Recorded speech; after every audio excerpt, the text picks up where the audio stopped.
Hello and welcome to Indiepocalypse Radio. I am your host, Andrew, as I always am. But unlike always, I found a new exciting way to screw up the recording this week by inexplicably not why did I not... I did the wrong input. And then it's something I've never done before. I did the wrong input, rather, for playing music. So I could hear it. I could hear it. Perfect. But then I was going to listen to the guests and turn down voice meter. I'm like, oh, why aren't the voice meter bars going up? Because you see, it's one of those things where there's so many points of success where everything looks good. But because you get the thing on the screen, you've got the music playing in my ears when I've got voice meter up, and it all sounds good. But anyway, that's well beside the point. I also said it was at 7 today, but it's not at 7, but who cares? I screwed up that as well. But anyway, we've got two guests who you may know from issue. I don't have the thing open. I want to say 24, probably. 20-something. Yeah. It's good enough. Yeah. Or 23, one of them. Yes. Well, I'm going to get an official answer, because I think I should 20. It was 24 with Kill Crow and Rastronaut. It is... Mm-hmm. You've got 2/3 of the writing staff here. Yeah. And you know what? For the sake of my sake and the audience sake, please introduce yourself rather than me introducing you. Yeah, I'm Kirby. I guess the thing I do most is the design of the games and the artwork and sometimes the music. Yeah. And then I'm Anders. Also, Andy, as it says on the screen here. Oh yeah, that's what I thought you said, Anders, and I thought, did I mishear you? No, it's either. It's fine either way. No problem. Andy, Anders. Either's is good. Well, watch me switch it right now. All right. 'Cause that's what I thought. Whoops, there it goes. That's what I thought it was, but then I was like, wait, I want to make sure I didn't misspell it, and then I went and looked at him like, oh, it just says Andy. Yeah, no worries either way. Yeah, I did the programming, and then I worked on both Kill Crow and Rastronaut. Kill Crow with our other member, Charlie, who regrettably she cannot be with us today. Tragically, yeah. Somberly, she cannot be here. Watch where you use tragically and regrettably in the same sentence when you're saying someone can't be there. Yeah. And then Kirby just worked on the Rastronaut. Mm-hmm. Okay. So, I gotta go to start it all off. The most important question I need to ask you is that, how did you hear about Indiepocalypse? I heard about it from this. Anders. Yeah, you take this one. Yeah, I'll field this one. So yeah, the other two here, Kirby and Charlie heard about from me. Okay. And I heard about it because, when Kirby and I were like, maybe we should actually make an indie game. Maybe we should actually make it instead of just creating copious amounts of Google Docs. It's actually really easy, it turns out. You just kind of just smash your face against the keyboard for long enough, and out comes the game. Yeah, you just infamously easy. Yeah, infamously easy, and also infamously financially good. Viable. You're one of the Indiepocalypse millionaires, so what are you talking about? Oh, yeah. After that's not that voluntary. We're actually billions. The first indie game. I'm the trillionaire here. As everyone knows, from your yearly roundup, everyone knows. Everyone knows I did not search to see if I just snuck under the lower income bracket to get a refund from the government as part of the stimulus, and I did. Yeah. So I heard about it because when we were like, maybe we should actually involve ourselves in an indie, in the general indie scene instead of just looking at Kickstarters. Oh, you picked a bad entry point. Yeah, no. So what we did, I was looking at Itch, Yeah. and I was like, let's try to just see what this whole, Cause this was back when it's like, oh, like Celeste, that's an indie game. You know? Hollow Knight. That's an Hollow indie Knight, game. that's an Yeah, indie yeah. game. Celeste, You know, so it's Celeste like, have not okay, been making games for a decade yet. yeah, Yeah, right. So let's see, like, what's more our speed. You know, these sort of itch.io people. And I saw, you know, it was on the trending, you know, the front page back when, you know, Indiepocalypse got on the front page of Itch. I was It on the front was, page this issue. well, let's go. They It was, turned back around. They're like, oh, we like this again. change our minds again. I forget which issue it was. It was like 9 or something. And then I just think, was it a year ago or a year and a half ago?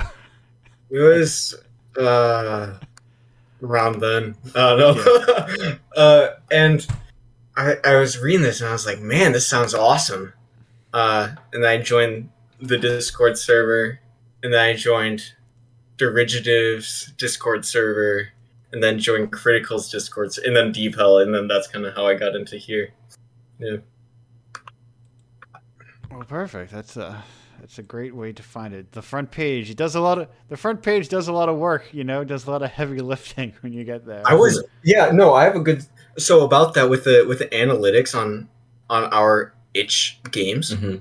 I was, you know, we didn't do hardly any marketing for Radster or not, because by the time we released it, it's like, you know, we're kind of over it. We're done with it. It's fine. No, like, it's cool. It's a good game. It's just like, you know, we didn't work on it anymore. Yeah. I mean, also it was free. It's not like right. Yeah. our livelihood was riding on it. Right. So after releasing it, I looked at the, you know, the analytics, and it was shocking how many people just came from just straight up, like, the itch, like, fresh, new and fresh, or whatever that one. Yeah.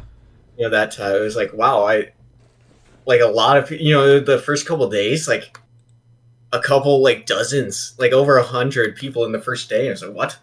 Okay, I guess itch. I guess people can find, I guess people can find games on this platform meant to find games. Yeah. Wait, I'm looking at it. I'm like, oh, I know, like, all these things. I'm looking at the front page right now. You've got, you know, a lot of stuff that I'm already familiar with, including we've got, like, Indiepocalypse alumni on this fresh page. Oh, sweet. Love to see it. Because I was looking to see if 24 was also. I don't remember if 24 was also on the front page. It's too long ago to tell if it was. But anyway, because I was looking at my analytics, and we're looking at 960K 7-day impressions, which turns into, I guess, 2,000 views. That's, oh man. I mean, you know, I was looking at your yearly roundup. Yeah. It was like, well, obviously you're still not making money, which is like sucks. But also, it's like comparing the two, you know, in that section, it's like, shoot, like this thing is like, I don't know, like there are a lot more people looking at this than there were last year. That's really cool. Yeah. It's steady growth. I'm inventing, as they say, new verticals, and like, because I just, you know, I get to a point where my approach is to become rigidly efficient at completing the things that I complete. So now where I am, it's like, well, it's done as much as it'll get done, and I have to invent new stuff to do. Mm-hmm. The inventing a new job for yourself or whatever you said on that one. Yeah, I already did. I'm doing it tomorrow. Well, I'm doing something I was going to do anyway, but I'm also going to make money off it maybe. Who knows? Anyway, this isn't a show where I talk to someone and then take advantage of their conversations to sideline it and make it all about me. Well, it is the Indiepocalypse radio. It is, but like, listen. Theoretically, people who are listening to this already know what Indiepocalypse is, which is, you know, it's the thing where you put your games and then you get a modest $20 to $80 in return. Yeah, $36 or whatever it was. Yeah. What was it? What was your 23? Yeah, 23 was like Oh, I gotta change that actually, so I don't. Oh, yeah. We thanks to the Indiepocalypse, we actually, so for the Rastronaut, we we commissioned some people to get the music in that game. Like, oh my god, I didn't do any of it. Mhm. I was only involved in commissioning it, so I'm allowed to say this. The Yeah. music in that game is awesome. Like, it adds so much to the vibe, I feel. Um, and so we commissioned people, some of our friends, for the theme song, which rocks, and the ambient music, Mhm. which I feel adds so much to the game. And so, thanks to the Indiepocalypse and a mysterious donor Oh, who we genuinely don't know who is, Yeah, but like, we thought it was one of our family Yeah. members, but it's like none of them know that we made this. They gave us like more, more money than we thought we would make. So thanks to Indiepocalypse plus that person, like, we actually broke even. Philanthropist. Yeah, some philanthropist. some angel investor. Yeah, exactly. We actually broke triple digits on Rastronaut and Whoa. and broke even. I know, which is astronomical. which is, I mean, cool, Yeah. because we expected to be Yeah. extremely in the red. I mean, not extreme, whatever. Right. So that's pretty cool. It was nice. But yeah, anyways. Anyway, I don't think are most indie games.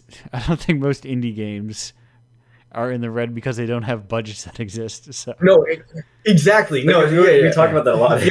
We talk about that because now for this current game we're working on, we are like, well, because Rastronaut is kind of our first in this indie game scene thing. yeah. So we didn't realize that all of these resources out here, like, people are just giving away free things. Yeah. Like fighting out about Creative Commons music. Right.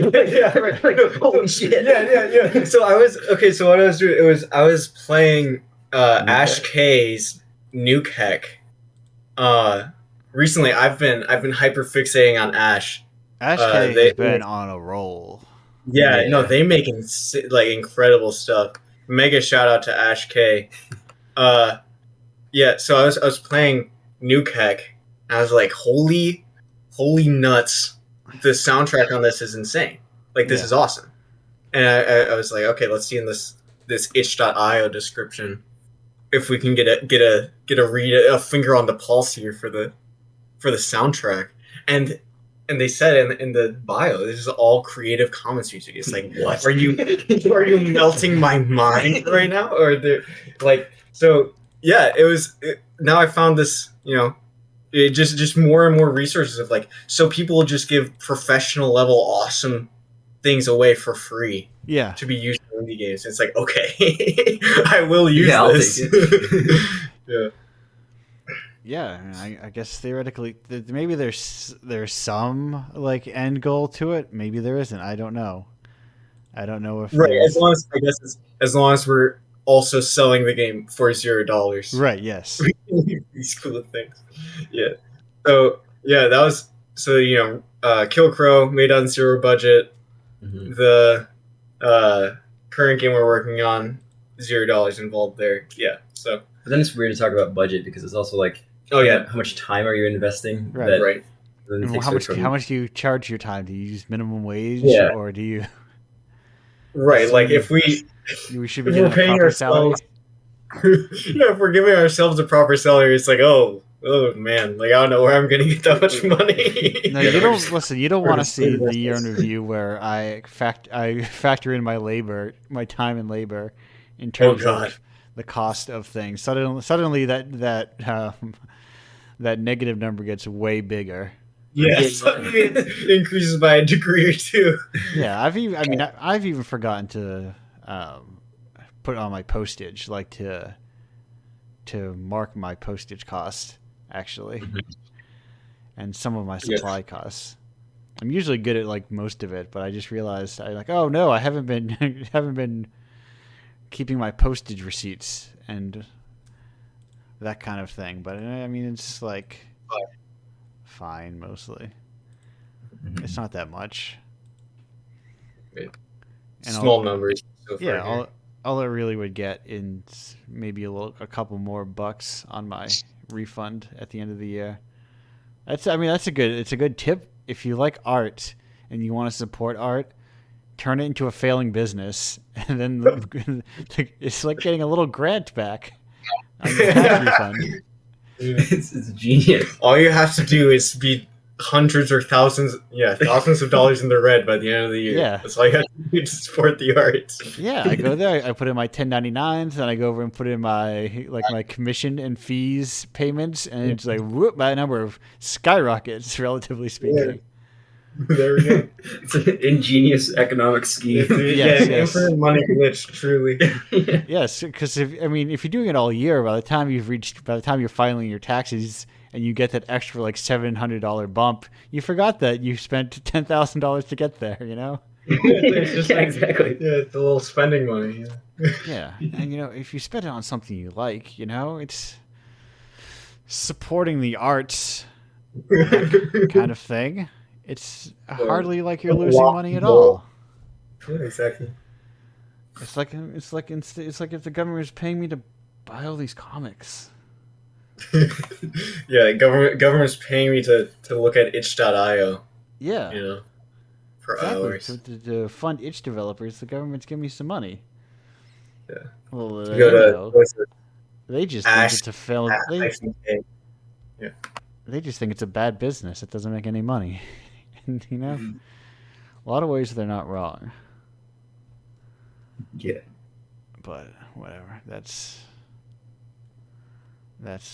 besides the point. Enough of. We're at the beginning of the year. We're well past the whole it doesn't make any money, because that's well-trod territory. We all know that. There is something coming up though, and it could be. I think it has the potential even to be the first profitable issue of Indiepocalypse, because it's also back in the world of what's it called? Very low overhead.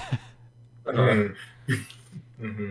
As a little spoiler, or not a rather spoiler, a little teaser, as they call them, for live listeners, to keep your eyes glued on. You know what? What if I do one of these and I say, I put a little.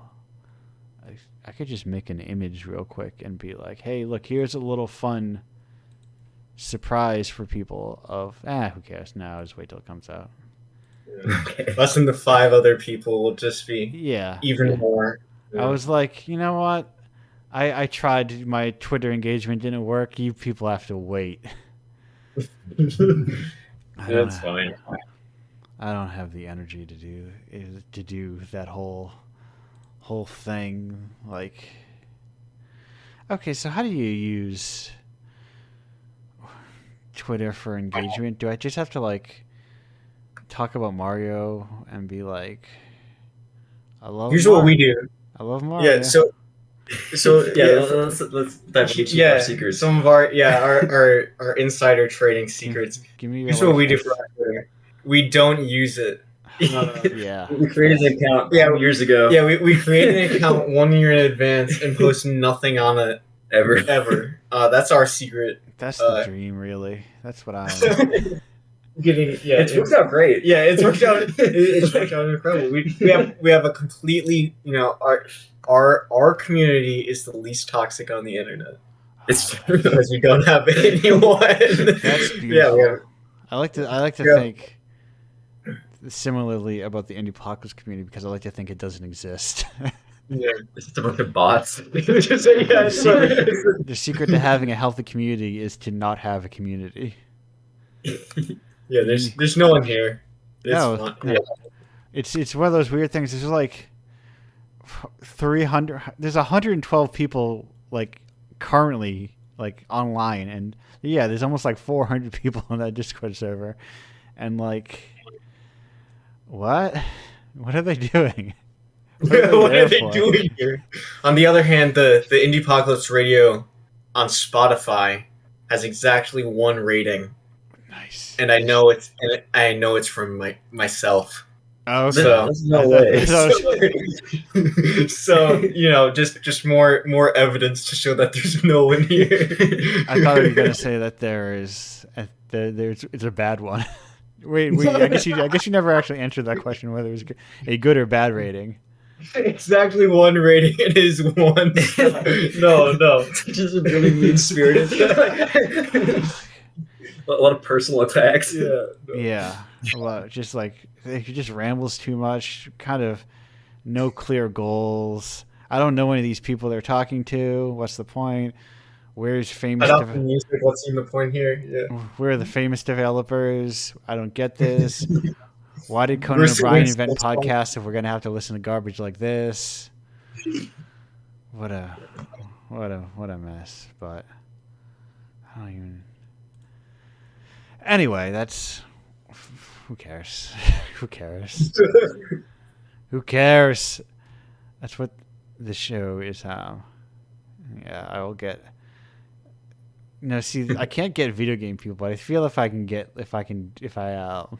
when you go like cross-platform, to other mediums, they're like, whoa! It's suddenly like, I don't know if it's just the attitudes of the people I talk to, or it's just like, oh, I'll be on this thing. There's just like a different, what's the word I'm looking for? Different mentality, I think. I think, you're starting to see it more in games where people, came from very little, but, to make games you used to have to, you have to own a computer, which those things aren't cheap. And for a long time, the software to make games was similarly not inexpensive.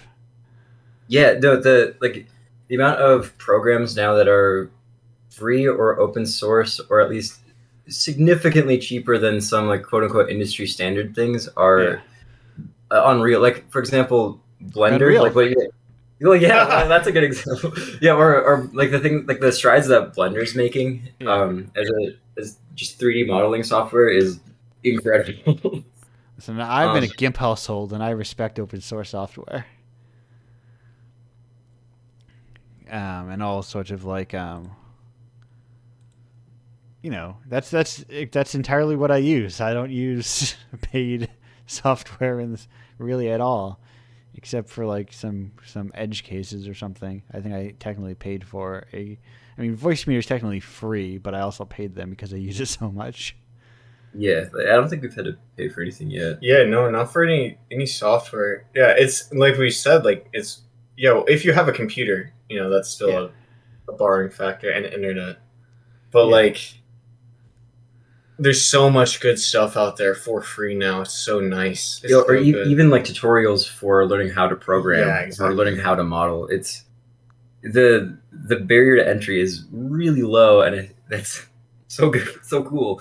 Because ideally, it would just mean that could be a lot more interesting outsider art. Yeah, that it comes to be. I think you're seeing it more, but I don't. The thing is, I think it'll be and I've been saying this for a while. I feel that it'll be like a different thing than whatever the current indie scene is. Because even like putting your game on consoles is like super expensive. It's like thousands of dollars or something. I think. Yeah, or it's almost like there's a few different types of like indie game. Like indie game is just a really obnoxiously broad umbrella term, right? Because same across all mediums, Yeah, right.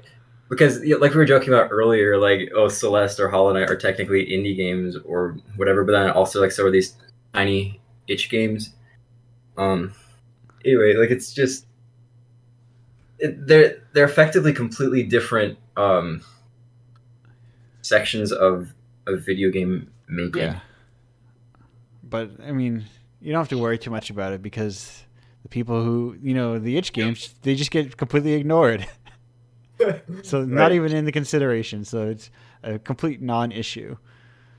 Yeah, it's the there's the triple I. Yeah. And then there's the quote unquote regular indie games, and then below all of that, that's where we are.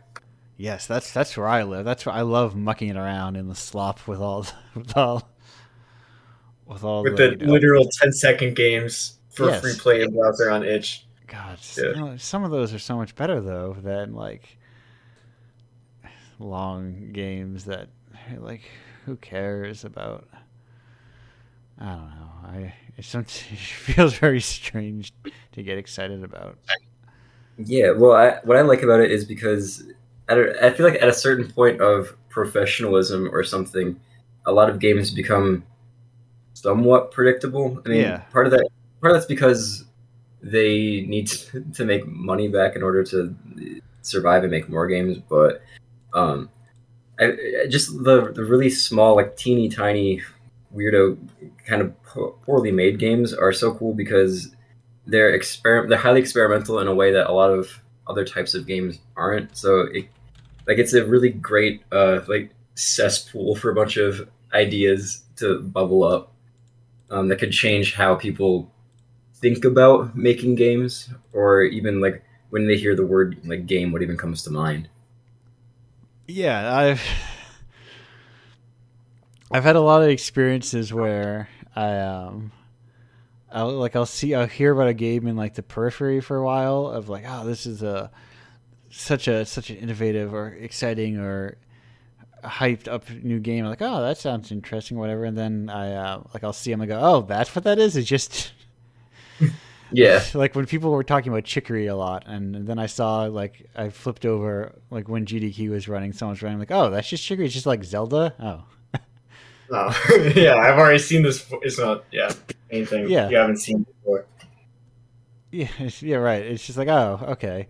It's like is that the new genre? It's where previously it was puzzle platformer, but about depression or something. Is it now Zelda, but about depression or something? Right. Or yeah, and then the the classic indie game of now it's a dating sim about depression. Yeah, Right. whatever. yeah. Or I don't, I, I'm kind of two minds about that whole thing because on the one hand, I get why you'd want to make the medium of your game more derivative because that's just less design work that you have to do, so you can get it finished faster or you can get your idea across faster. yeah, So when I think about it that way, it's like okay, well the priority wasn't to try to completely make a new type of way to interact with the game, and that gives me a much more positive opinion on those types of games. Um, but yeah, it isn't necessarily as exciting as seeing something that you've never really seen before, where like you engage with it, it's like, what do I even do with this? Yeah, this knowledge that this thing exists in the world now. yeah, How much because interact? it feels less like, oh no, this is just a regular video game that I can. If I'm a true gamer and I don't want to engage with the themes, I can just like skip past the cutscenes and I'm just playing a regular video game, indistinguishable from Mario, you know. Right. And then it's like, well, and then at that point, it's like, as a creator, what are you accomplishing with that? Like, I guess there are people. There's the tricky thing because games can. Somebody spent things to highlight a message. I didn't know. What are these little guys? Whoa! These little circle We got guys. some kind of orbs, some 100 mystic orbs to Someone highlight a someone message. cracked an orb. I guess I should perhaps read this. I was actually thinking of, but I forgot to do it. I was like, what if I just switch off of Twitch and go to? Because I was a stream that I really enjoy. Not friend of the show, been on the show, but also just a stream that I really like. The ambiguity program. He switched over to Picarto as like, hey, let's get off of Amazon and like, it's basically the same. And like, how many followers do I really have on Twitch? And I also direct everyone over to like indiepocalypse.com/radio. So if I just change /radio to be Picarto or something else, does it really make a difference? And I'm just like, it's not like I'll ever make money off itch anyway or Twitch anyway.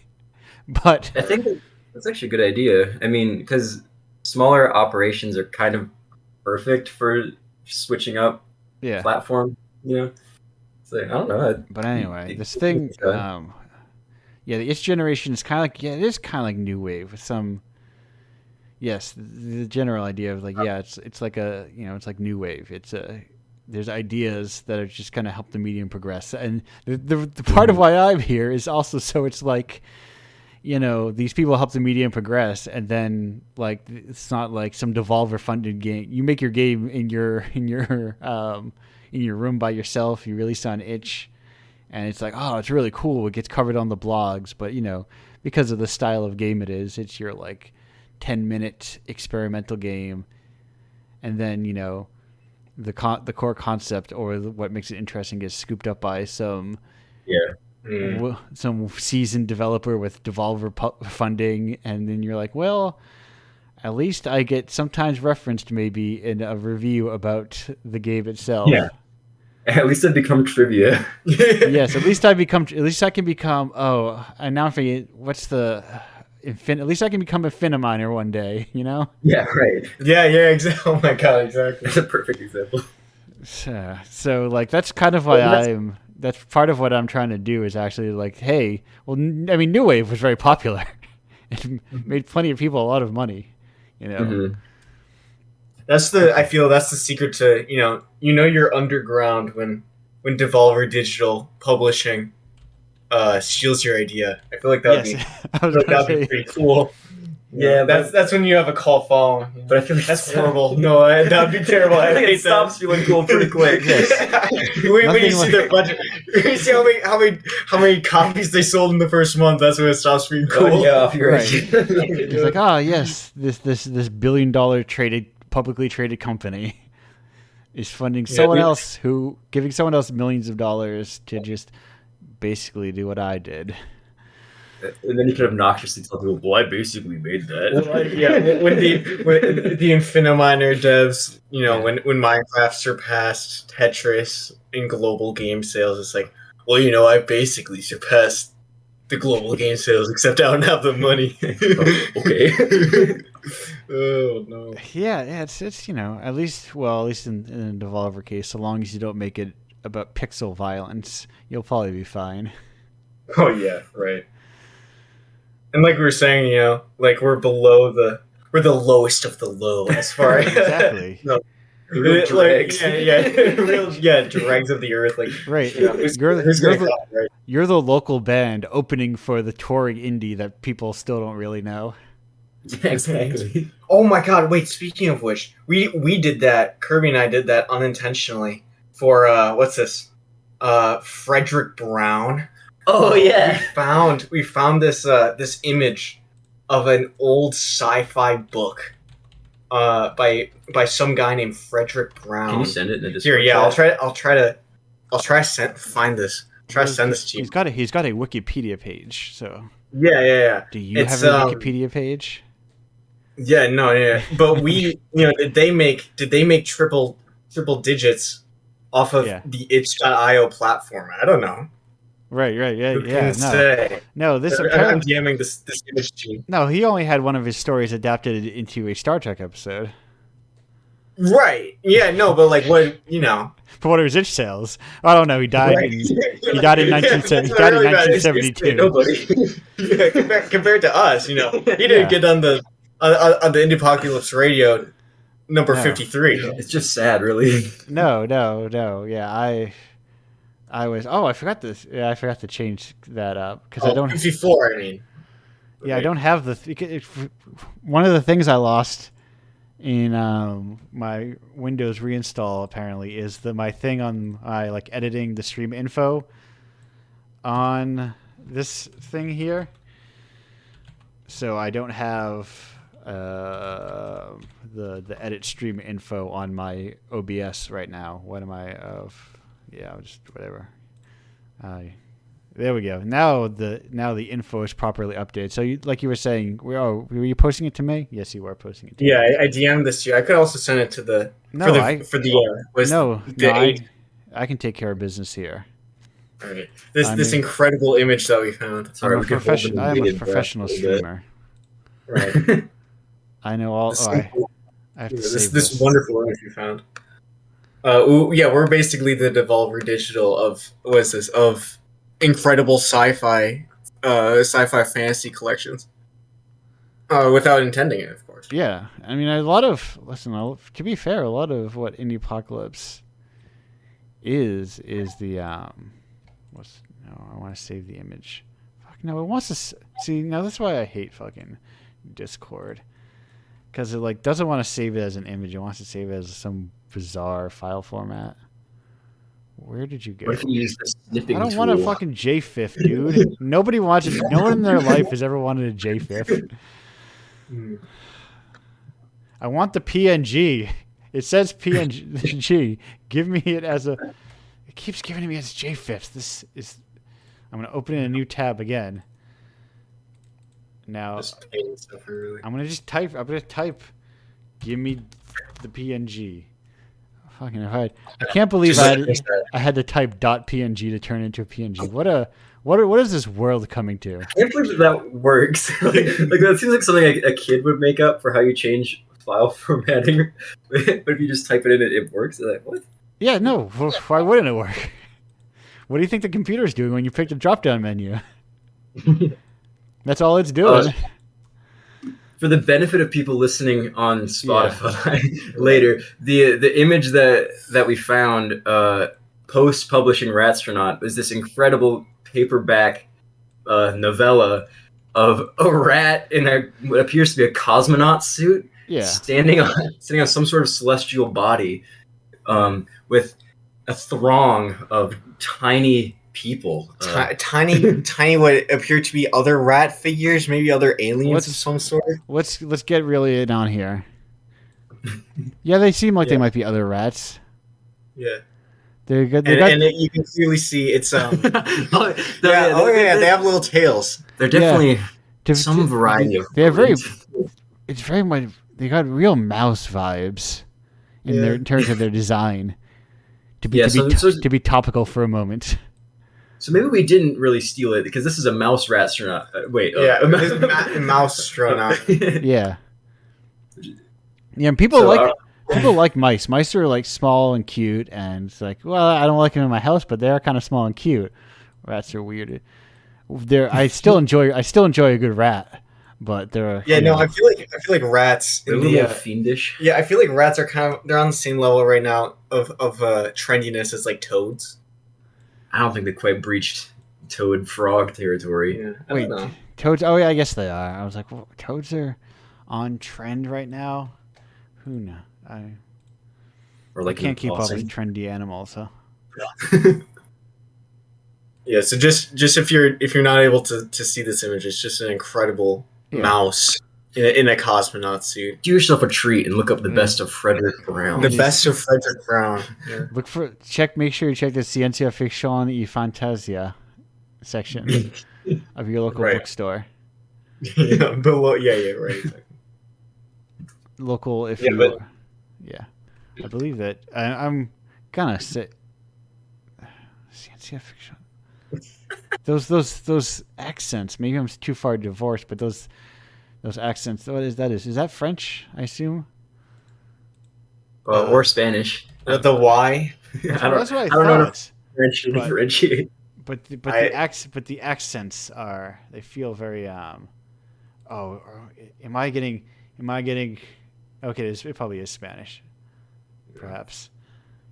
I just am too far removed to recognize the accents for that O and the I.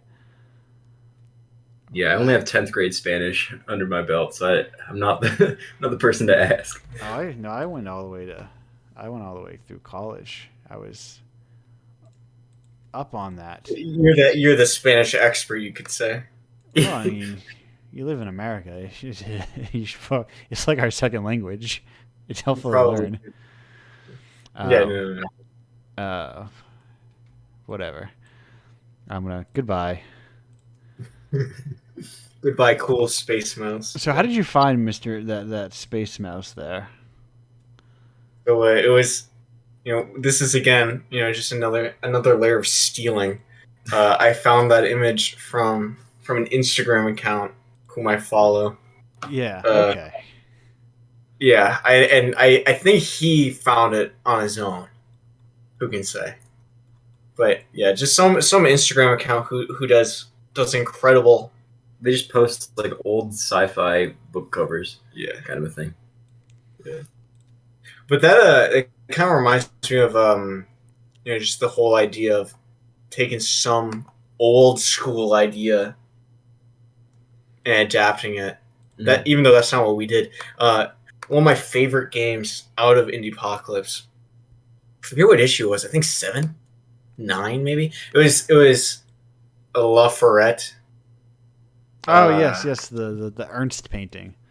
Yes. Oh my No, that is god, no, that one was awesome. That is, I think that's post commissioned. Is that the one that has our Jubilee in it? I think that might be the same. Was that the same? Yeah, issue? it is. So I think. I feel. Let me see. You always let me talk see. about them related. Yeah. I've got these all like cycling through, and I'm trying to look at them all. Oh no, 17. Yeah. So you were kind of close. Okay. Mm-hmm. Half right. Yeah. No, wait, it wasn't. I was 17. only one off. I'm wrong again. It must have been 18. I was looking. Yeah, it's 18. I saw it out of the corner of my eye, but Yeah, it's impossible to know. This is kind of this image, this knowledge has been lost. yeah. So yes, yeah. So that is. I mean, that is. You're kind of really hitting the point of why I do Indiepocalypse. It's like how do you put that on like a Switch? You know. Yeah. How do you like? Right. Oh, what's this game? Oh, well, you kind of paint using after image effects. Yeah, you kind of just get like it's like you're getting lost in a forest, like in Zelda. Yeah, Except, right. It's like it's sort of like Dark Souls in the sense that it's dark visually. Right. It's like trees in it. It's like what if Max Ernst made Zelda? Yeah. Yeah. No, but like the way when I saw that when I booted up this game, Yeah. I was like shocked. Like what am I even, like what is this? This is awesome. Yeah. Yeah. And then Cool. similarly with the Hotel Paradise, that game. Oh, yeah, yes. Like those two are like they still just stand out for me of like these incredible games I found through Indiepocalypse of like I don't know, how are you gonna like what's the appeal of these beyond being like some weird artifact you find on itch? Yeah, there's like thing is there's a very specific type of person who I think is into those games, and I am that person. Yes. Because those are both the games that I handpicked myself. Those are 2 handpicked selections. Those Andrew Choice picks. Mm-hmm. But yeah, I mean, they also don't like those are things that are not. But I had far more fun with those games than I did with like Shadow of Mordor. Yeah. I love the idea of games that exist to be bizarre, arcane, hidden things like amidst the internet that it almost seems like they exist to perplex you. That's one of my favorite ways that anything can exist. And I think that it informs a lot about like how we try to make art. Yeah, specifically with Ratstronaut, when thinking about some of the design for it, I was definitely channeling some of that in there, with the just like we're gonna put this in the game, and no one is going to find it, at all. But it's like we're going to intentionally make it, like how in Hotel Paradise it was like 1 out of 1,000 doors is going to have something different about it or something, Yeah, and you're doing that with the code for what these prerequisites that you need to do for specific things to happen, or how when I was laying out the world, making it intentionally way bigger than you would reasonably like to walk around in, especially given how obnoxious the movement scheme is. Yeah, or like how in that first like giant vertical pipe, how is pitch black, and then we put this I don't know if I don't actually know how difficult it is to find, but the rat's maze right through a secret tunnel in that vertical pipe, just this massive maze of pipes and like rooms and tunnels that even if you like find it, there's no way that you will see all of it. Like Yeah. it is massive and interconnected. But, Like and also like there's nothing like you're not benefited. there's nothing there. It just exists. There's very little there. I should say there are a few things in there, but yeah. Well, I mean, there's what you brought it there. You know, it's like it's kind of what games are. Like what's there is what you bring to it.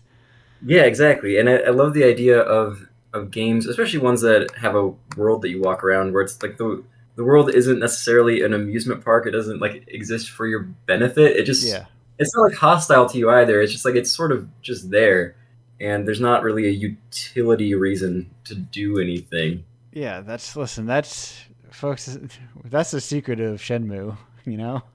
Yeah, yeah.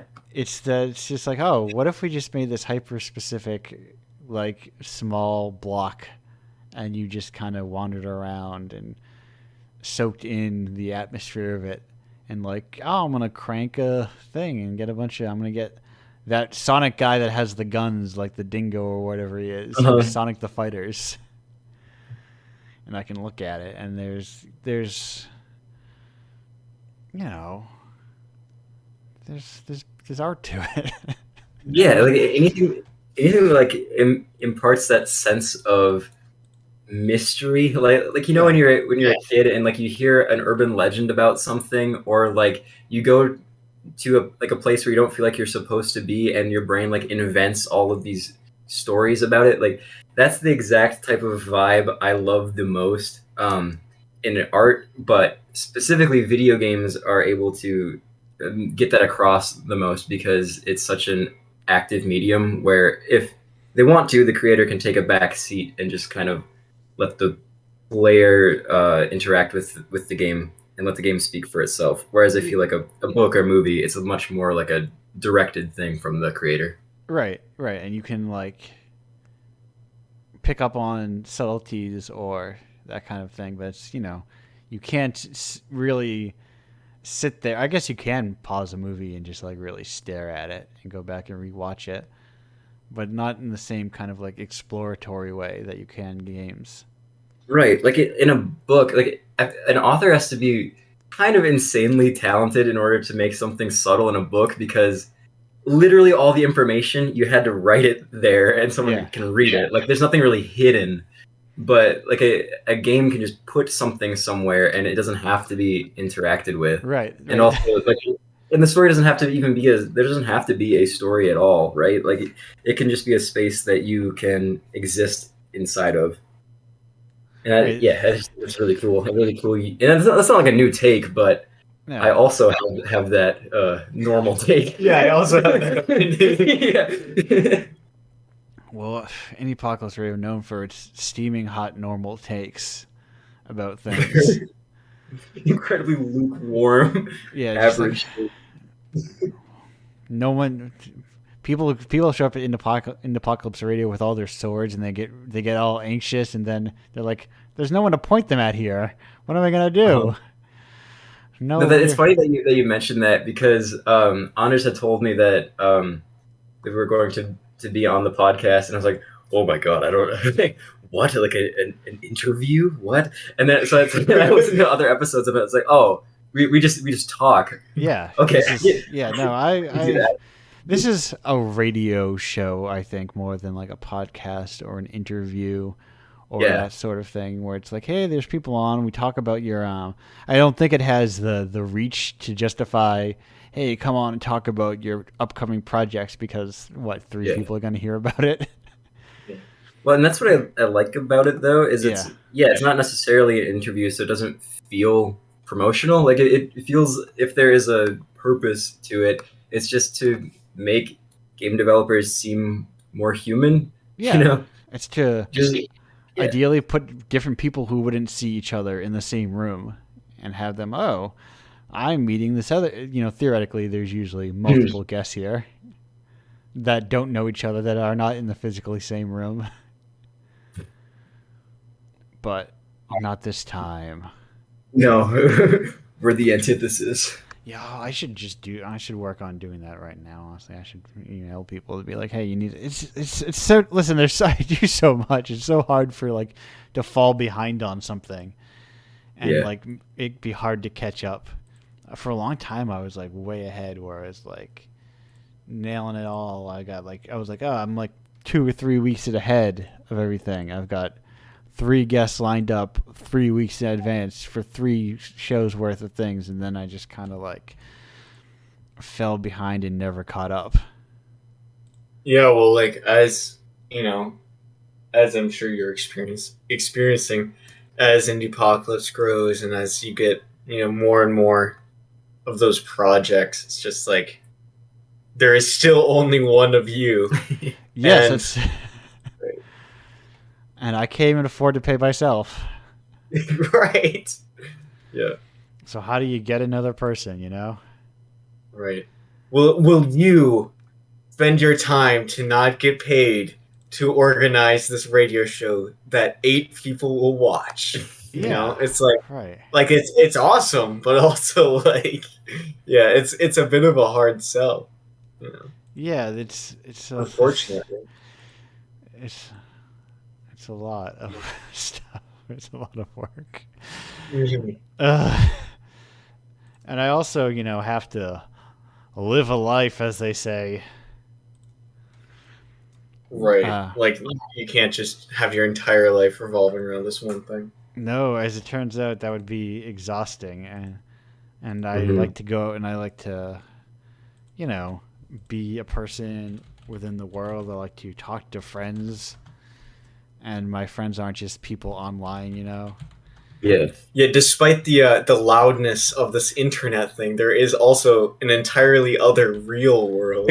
Yeah, yeah, and nary the twain shall meet in a lot of the cases for me, where I have like I think this is the case for a lot of people, or it should be the case for a lot of people. Where it's like where you have your friends, and then you have like people. Everyone should have. If you're listen, if any, you should have a friend group that is like maximum like 80%. I would say not at 80% is too high. Like is at max like 50% online, which means if you as an individual are 100% online, you need at least one friend who is 0% online to kind of Yeah, The that's balance you ratio out. it all balances out. Yeah. It kind of like so it's not just like you know you're all trying to regale hyper specific Twitter beefs that literally nobody cares about because it's just people disliking each other online. And that's all it is. But if you get caught into your tiny little world where it's like, no, all these people who I don't know, it's very important to point out that this one doesn't like this one, and that sometimes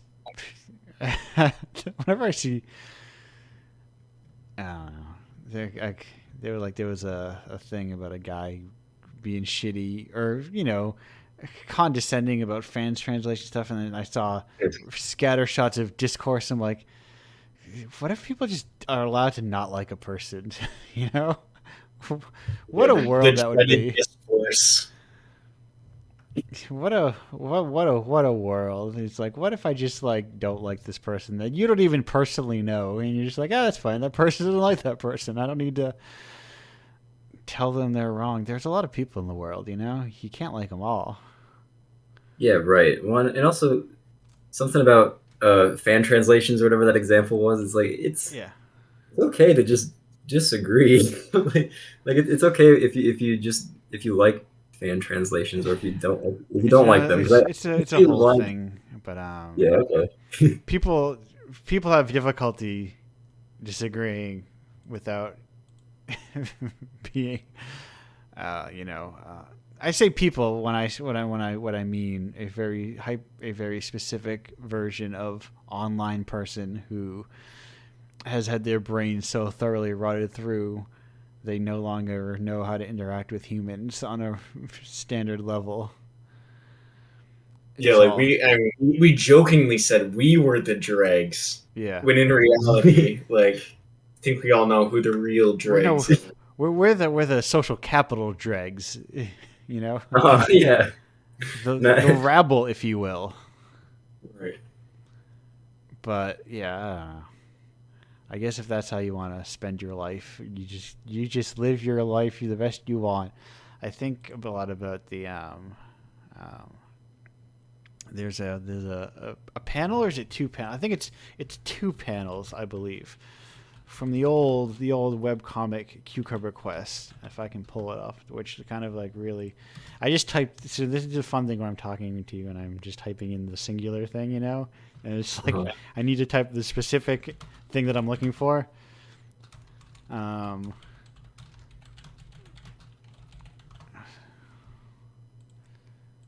But yeah. Anyway, What is Cucumber Quest? I don't know what that it's is. an old web comic, you know, by GGDG. I don't know how to emphasize that if it's just switch. Anyway, the point is it's an old unfinished, forever unfinished webcomic. It's got good art. They've done work for like various games and animations since, I believe. Anyway, there's a selection of panels I think about a lot. I'm gonna replace this rat. Goodbye, rat. You're gone now. And I have to. I'm gonna go to studio mode so I can, because there's some other parts to this thing, but I want to get to the important. Third time found it. I always forget which one crops images. But I think about this this sequence of panels a lot, and I think it's like you should. There's a couple things you should probably get when you log online. And I think this should come in your like logging online care package of just like it's fine if people don't like you, and it's fine if you don't like people. That just happens. We're not all compatible, you know. Yeah. Just so we're all on the same page before we start posting on forums. Some people will dislike each other, and it's not a moral failing on either party, you know. You can just you don't have to expand your internet footprint, right? Just by being like annoying. Like you just don't have to comment. Yeah. Also, you don't really have anything to prove. And sometimes, listen, you can tell a real villain when you see it. You know, you can tell a real piece of shit. You can usually tell the difference between that and just a person you disagree with. Yeah, I think it's a little charitable to call pieces of shit online villains. Yeah, I feel like villain sounds a little too cool. Villains are they have like their whole arc, you know. That's why I knocked them down a little. I got a little verbose for a moment, and I took them down a couple pegs. Yeah, you were assuming the best. Some kind of online sludge that we interact. Some kind of person like that. Yeah. Yeah. But that's well and aside the point. But I'm sure this had a point we were getting to. We arrived at some point, but now we're just like strangely in the middle of this town we're familiar with. How do we get here? We were wandering, and now I'm like, what are we doing? Where are we? What's going on? What's happening? Oh, yeah, I know what I was doing. Because there was admittedly a time where I will admit that I was double tasking, as they say, and filling out stuff about the radio show, and I was just kind of surprised at how much I can just autopilot and talk at the same time. You know, I guess I've been doing this long enough that I can do those, but then in the process of doing such, I retain very little of that information that is spoken to or by me at that time.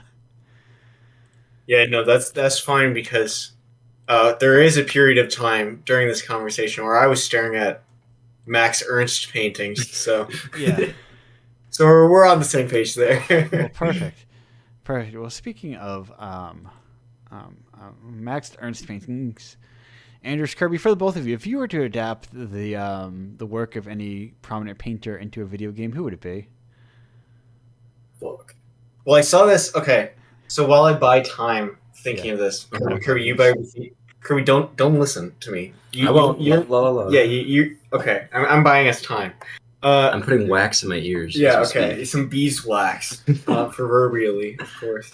I was watching this YouTube video, wasting my time, and it was this video involving an indie game where it's this side-scrolling beat 'em up sort of like boss rush thing, but it was you play as Vincent Van Gogh, and you're fighting like the different bosses are the different Van Gogh paintings. And I just was like, and then it has this whole story arc of you, being Van Gogh, like losing your mind. And I just thought that was so cool. Where it was like every boss fight, they have these different styles, and you have your painting moves. So it doesn't really answer the question. No, it sounds like you're describing what somebody else did. No, exactly. But it was cool and it was inspiring. Yeah. But I have to. What? Okay. Favorite paintings that I would. Oh man. Not necessarily favorite, but simply one you would do, Right. given the option. I feel like something either abstract or okay. I don't know if this counts, but so as far as imagine the your typical like anime VHS tape. Yeah. Something Of- like of a- like a man Mike would put out. Of a sci-fi. What's this thing called? Hang on. This was called where is it here? Oh, it's called Robotech. I thought I was expecting something like I was expecting some weird deep cut that I would have to look up. Not Robotech. No. This from Half Price Books. Yeah. On $2 clean. Something along the lines of this Robotech, the Macross saga transformation.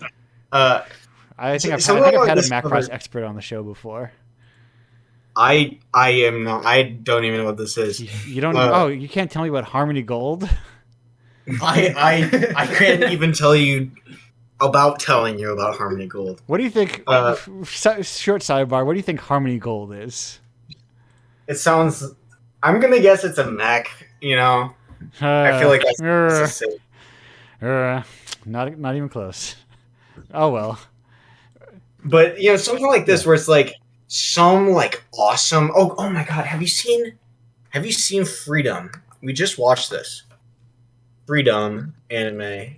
I was gonna say Freedom. What now? Because Freedom is. It was this project that Katsuhiro Otomo did like this storyboarding and character design for, but then it was like this promotional thing with Cup Noodle. It was Cup Noodle. It was really bizarre. Something like that, where just this high concept, like, okay, so what if we had the moon and also robots? I feel like that would be fun. But Kirby, I think, is sitting on something here. Oh yeah, so for an actual painting I developed, I don't know what the mechanics would be, but are you familiar with Georgiana Houghton? Houghton.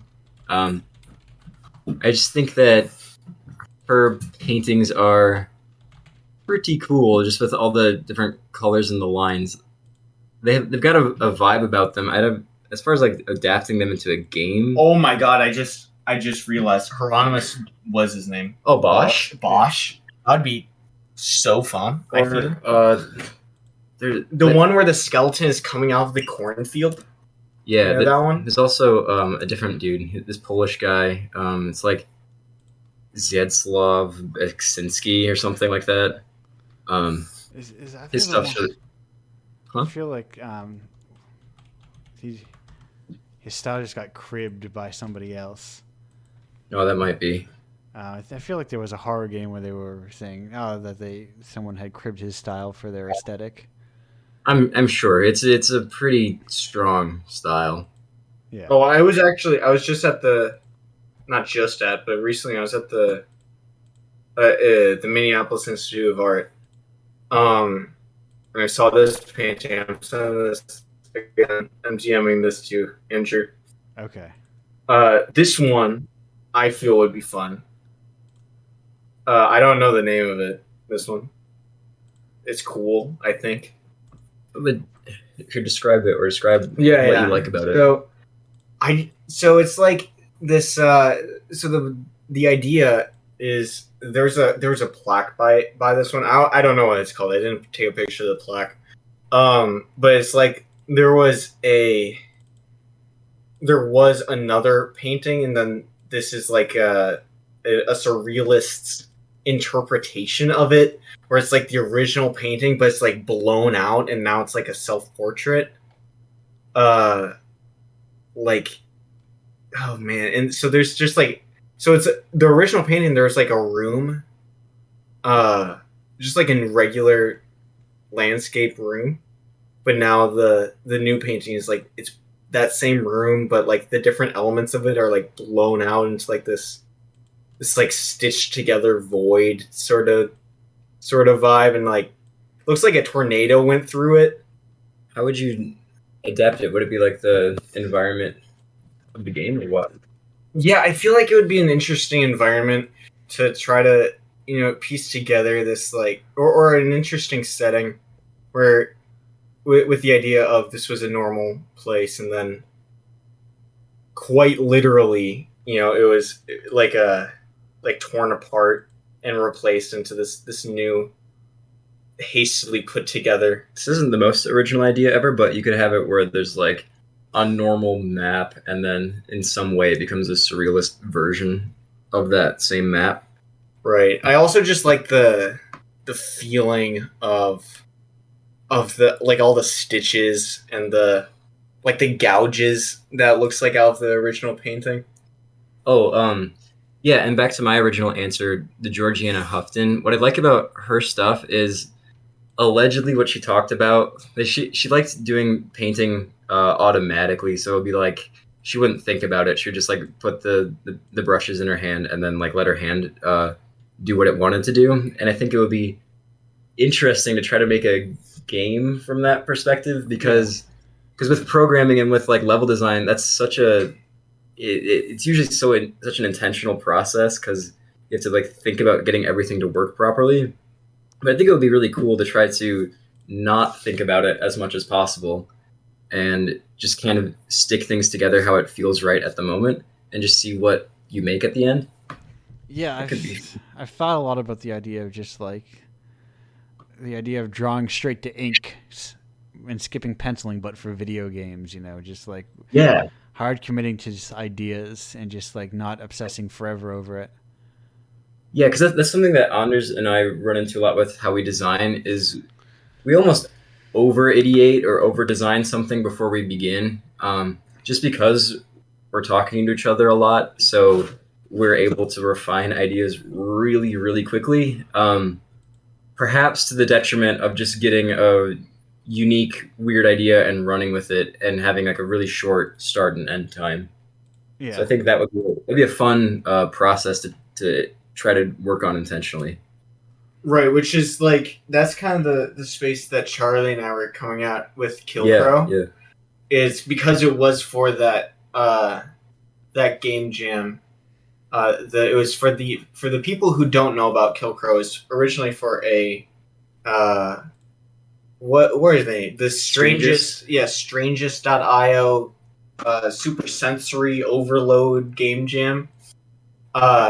And yeah, so just like in typical game jam fashion, it was, idea to like we came up with an idea that we thought was cool, and then instantly just started working on that, and then in what was it, 3 days, it was done, right? And then because of that, because there wasn't that super intense ideating process, like the idea I feel came out like very raw. Which is something that Kirby and I are trying to capture again in future projects. Yeah, and I think a lot of that can be accomplished by just having like a lot of assets and engine. Like you sort of build out your library, or libraries get built out for you, so you don't have to. I think of things like platforming controls and stuff like that as those are just like paints. Like why would a single person need to rebuild I mean, maybe you you adjust the pigments, you mix them a little to be your version of red, but really, how much do you need to really change from making a character movement that goes up and down and left and right?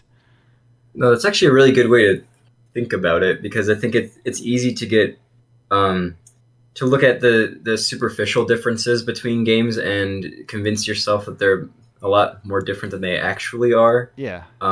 Whereas, like the fundamental skeletal structure of the game, or like you were saying, the paints being used don't actually change, or like you change up the painting, but like the style of painting that you're doing is more or less the same. It's kind of like it'd be like if the music industry was just covering all of the same songs, which you could argue is kind of sort of how it is, at least with popular music. But yeah, like I don't know, like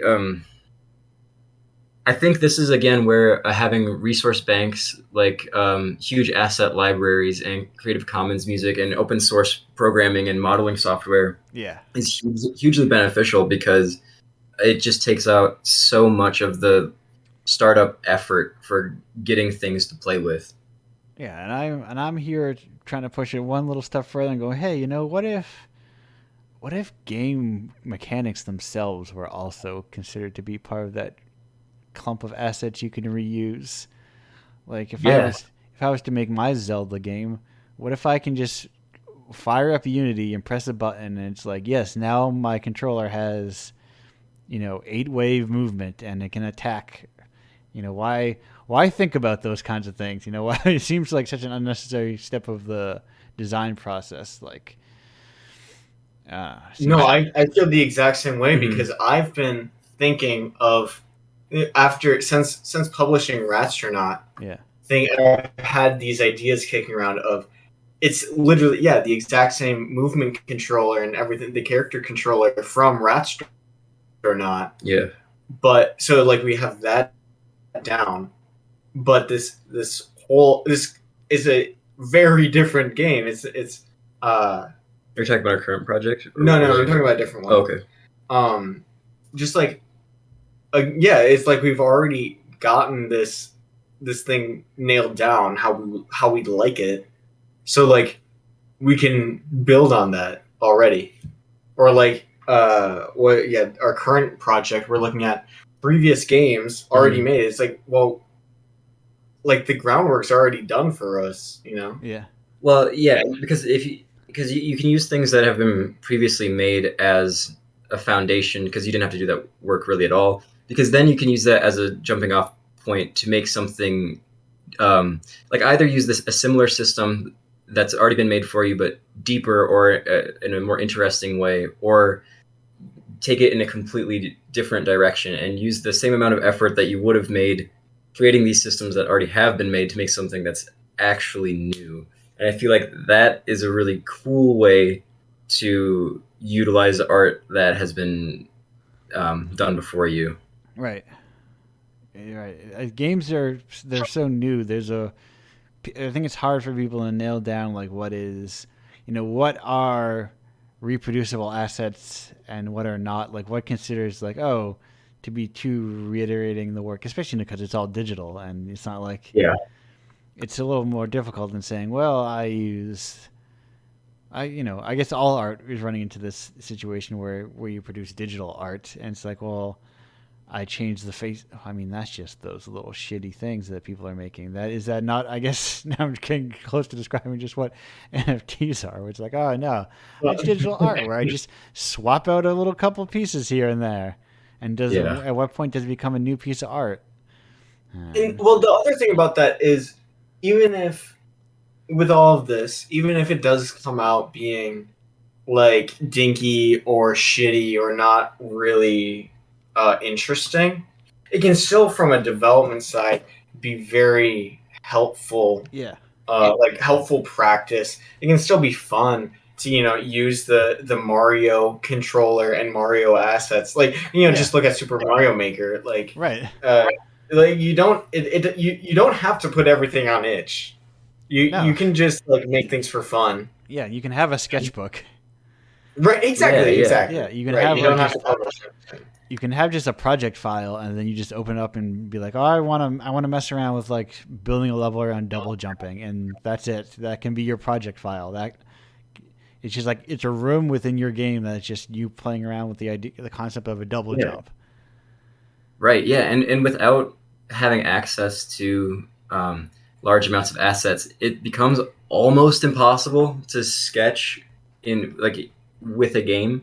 Yeah. Like you can sketch out on paper or whatever, but it's not really the same thing. Yeah, and I lost my train of thought, but anyway. Speaking of trains of thought, we're cresting over. We're well over. We're not even cresting over. We've kind of rolled past our hour mark, which is where I try and cut these off now to keep them reasonable. Sure. So I also need to stop saying that, but I feel like I need to assuage my guess as to why I'm cutting them off, and why I'm not cutting, or even not even cutting them off. It's why I'm bringing the show to an end, which is what I'm doing here today. I'm bringing the show to an end. Now we're spinning it down. That train that got off the rails, you missed it because it's actually just pulling to the station, and you were like, oh, perfect. I'm here. I'm at the end of the show. And now that we're at the end of the show, you've been talking about a lot of future projects. So I assume you would have something to plug, if not future projects themselves, where one could look for those projects should they exist at some point in the future. They'll be on itch. They will. Yeah, they will be on. Where is this? The writing staff? Yes, but where on itch? That's the important part. Right, I got this. I'll send this in. I'll send this to you. Here we go. Writingstaff.itch.io. Yeah, writingstaff.itch.io.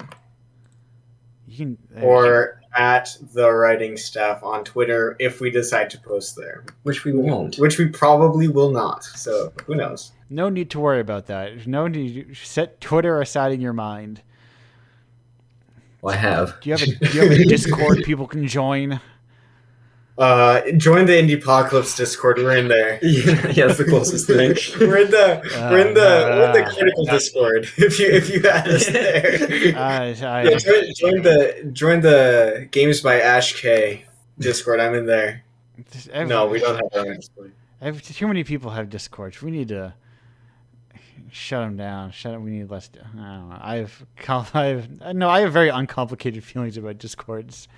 And that I don't think everybody needs one, and it's weird how much people ask you to join their Discord.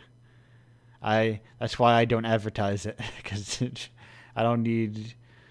I'm no weird cult leader who needs, waves of adulation. Ah, yes, I've got the good color that knows I'm the boss man. If you say the right things, the boss man shows up in the Discord and gives you a little pat on the head. You, my beautiful acolytes. Yeah, they can be really weird little experiments in hierarchy, I guess. Yeah, it's, but some of them also perfectly functional. Yeah, I'm a fan of like somewhat functional Discords that allow you to get real time information that I suppose websites could do as well. But it's fine while it's here, I suppose. If you view Discord channels. As far as getting in contact with us, feel free to also email us. I think that's somewhere, but if it's not, they'll figure it out. Yeah, just dig. Yeah, I think it's somewhere. Feel free to email us. If it's that important, you'll figure it out. Yeah. Yeah. So, well, perfect. I'm the places that you can. If you're here, you probably know where to find Indiepocalypse. It's at indiepocalypse.com, the #1 website for Indiepocalypse stuff. Submit your games at indiepocalypse.com/submit. Buy the zines. Subscribe to the zine at /Patreon. I'm not going to lead it up at this point. Just understand that indiepocalypse.com comes before all the slashes. We got /submit, /Patreon, /radio. If you're like, I wanted to hear this show, but I missed it. No, wait, that would be here. You want / I forget what the one is that brings you to like the archival page of the radio show, to like the Anchor site or whatever. I don't remember what that is. Doesn't really matter, I suppose.